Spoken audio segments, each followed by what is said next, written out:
অৰিলাজতে কণৃপ জিনিলন্ত জম্বু দ্বীপ লৈলা সাদি সবে কৰ ভাৰ কৃষ্ণ অৰ্জুনৰ কীৰ্তি গাৱে শুনি বাঢ়ে প্ৰীতি দেন্ত তাংক বস্ত্ৰয় অলংকাৰ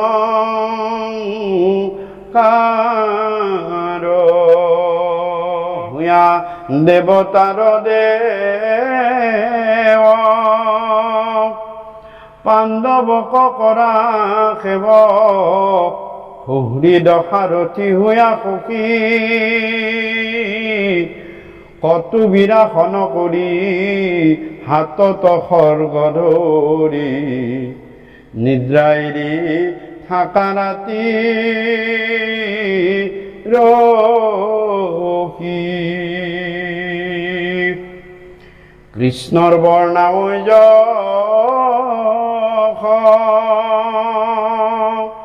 বাঢ়ি যাই প্ৰেমৰ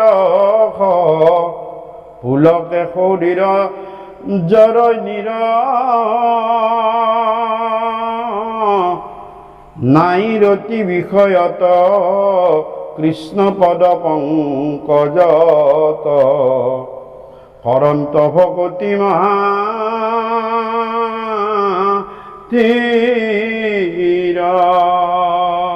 তেওঁ যিমানবিলাক ৰাজ্যত প্ৰৱেশ কৰিলে সেই ৰাজ্যৰ নৃপতিসকলে তেওঁক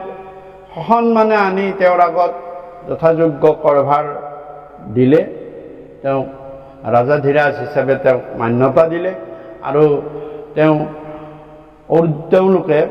অৰ্জুন আৰু কৃষ্ণৰ কীৰ্তি বখানিবলৈ ধৰিলে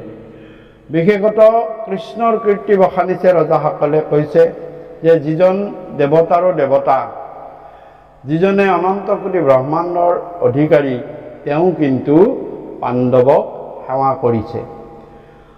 কিয় সেৱা কৰিছে কৃষ্ণৰ একান্ত ভকত তেওঁলোকে ধৰ্মৰ পক্ষত আছে ধৰ্মত থকা কাৰণে ভগৱন্ত ঈশ্বৰ পুৰুষে তেওঁলোকক সহায় আৰু তেওঁলোকৰ সাৰথি হৈছে ভগৱন্ত ঈশ্বৰ পুৰুষে তেওঁলোকৰ দূত হৈছে তেওঁলোকৰ সাৰথি হৈছে আৰু তেওঁলোকক সময়ে সময়ে যথোচিত মন্ত্ৰণা দিও তেওঁলোকৰ লগত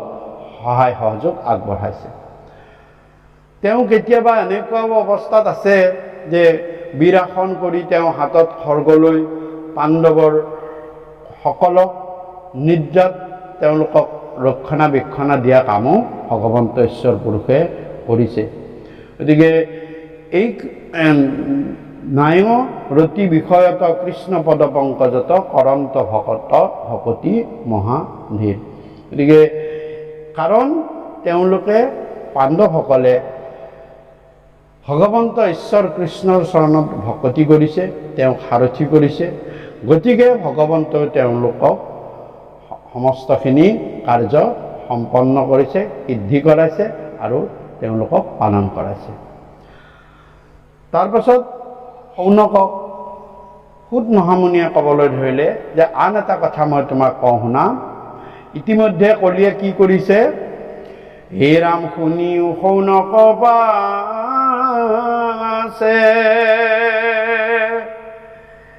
এক ভৰি মাত্ৰ আছে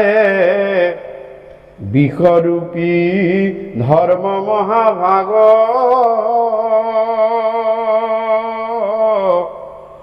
মাৰে কলি দণ্ড লয়া অনন্তৰে পাই লগয়া ধেনুৰূপী পৃথিৱীক লাগ মনত পৰম দুখ লুতকে তিতিল মুখ দেখি ধৰ্মে পুষন্ত ভূমিক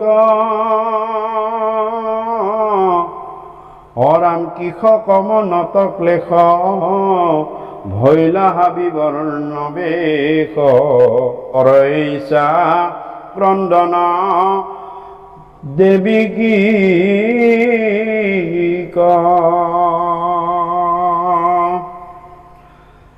যে এক ভৰিত ভৰ দি মাত্ৰ এখন ভৰিতে ভৰ দি আছে সত্য শৌচ তপ দয়া এই চাৰি ভৰিৰ ভিতৰত মাত্ৰ সত্য নামৰ ভৰিখনতেই ঠেংখনতেই ধৰ্ম বৰ্তি আছে আৰু সেই সত্য নামৰ ভৰিখনতেই ভৰ দি তেওঁ ধেনু ৰূপী পৃথিৱীক লগ পাইছে। ঋষভৰূপী ধৰ্মই এখন ঠেঙত ভৰ দি তেওঁ আছে আৰু ধেনুৰূপী পৃথিৱীয়ে কলিৰ অত্যাচাৰ সহ্য কৰিব নোৱাৰি কান্দি কান্দি তেওঁ ৰৈ আছে। ধেনুৰূপী পৃথিৱীৰ এই দুখ দেখি বৃষৰূপী ধৰ্মই সুধিছে যে হে দেৱী, তোমাৰ এনেকুৱা বিবৰ্ণ মন আৰু এই বিবৰ্ণ বেশ, তোমাৰ চকুত চকু পানী, তুমি কিয় কান্দিছা কোৱাচোন? এইবুলি সুধিছে পৃথিৱীক। হে ৰাম একে ভৰি পুৰু ভ্ৰমি, মোক লাগি কান্দা তুমি, খেদ কৰা কিবা আপোনাক,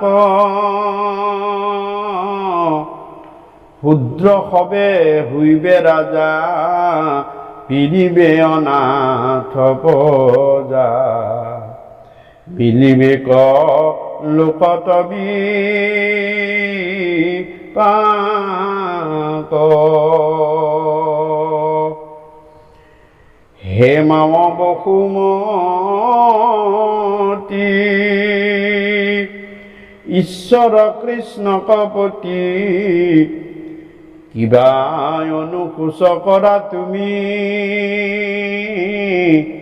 ধৰি যিটো অৱতাৰ হৰিলা ভূমিৰ ভাৰ, তানে কৰ্ম স্মৰি কান্দা তুমি। তেতিয়া বৃষৰূপী ধৰ্মই সুধিছে যে হে পৃথিৱী, হে বসুমতী, তুমি বাৰু মোৰ তিনিখন ঠেং যে ভাঙিলে সেইকাৰণে তুমি মোৰ দুখতে কান্দি আছা নেকি? নে ঈশ্বৰ কৃষ্ণৰ এই তোমাৰ বুকুৰ পৰা ঈশ্বৰ কৃষ্ণ বৈকুণ্ঠগামী হোৱাৰ কাৰণে তুমি দুখতে কান্দিছা? নে অনাগত এই দিনবিলাকত যিহেতু শূদ্ৰ হ'ব ৰাজা হ'ব, তেতিয়া তোমাৰ বুকুত আৰু বেছি অন্যায় অত্যাচাৰ দুখ হ'ব, এই কথা ভাবি তুমি কান্দিছা নেকি? এইবুলি ধৰ্মই সুধিছে কাক? পৃথিৱীক। আৰু তেতিয়া বসুমতী কৈছে যে তোমাৰ বুকুৰ এই পাপী দুষ্ট দুৰাচাৰবিলাকৰ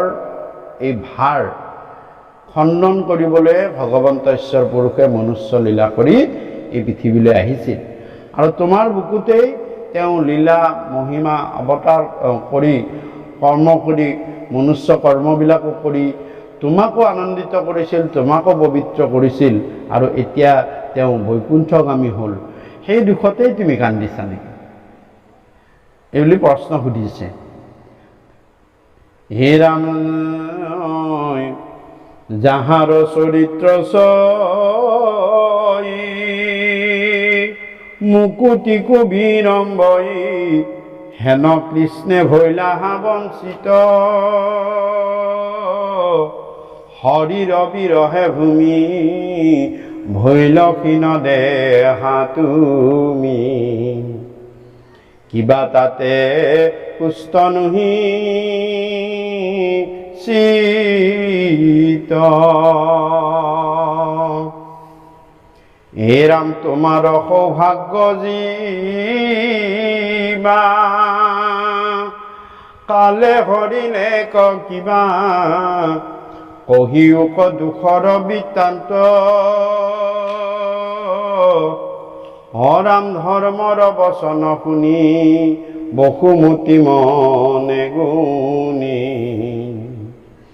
হেৰাম কান্দি কান্দি তাংক বুলি লন্ত ধৰ্মই কৈছে যে ভগৱন্ত ঈশ্বৰ কৃষ্ণৰ বিৰহৰ কাৰণে তোমাৰ দেহাটো এনেদৰে বিবৰ্ণ আৰু ক্ষীণ হৈ গৈছে নেকি আৰু তোমাৰ সেইকাৰণে মনটো অসুস্থ নেকি তুমি তোমাৰ এই সৌভাগ্য যি ঘটিছিল ভগৱন্ত ঈশ্বৰ পুৰুষ মনুষ্য লীলা কৰি তোমাৰ বুকুতে আছিল তাকো কালে অৰ্থাৎ সময়ে হৰিলৈ গুচি গ'ল গতিকে তোমাৰ এই দুখৰ কথাবিলাক কোৱাচোন মোক এতিয়া বসুমতীয়ে ক'বলৈ ধৰিছে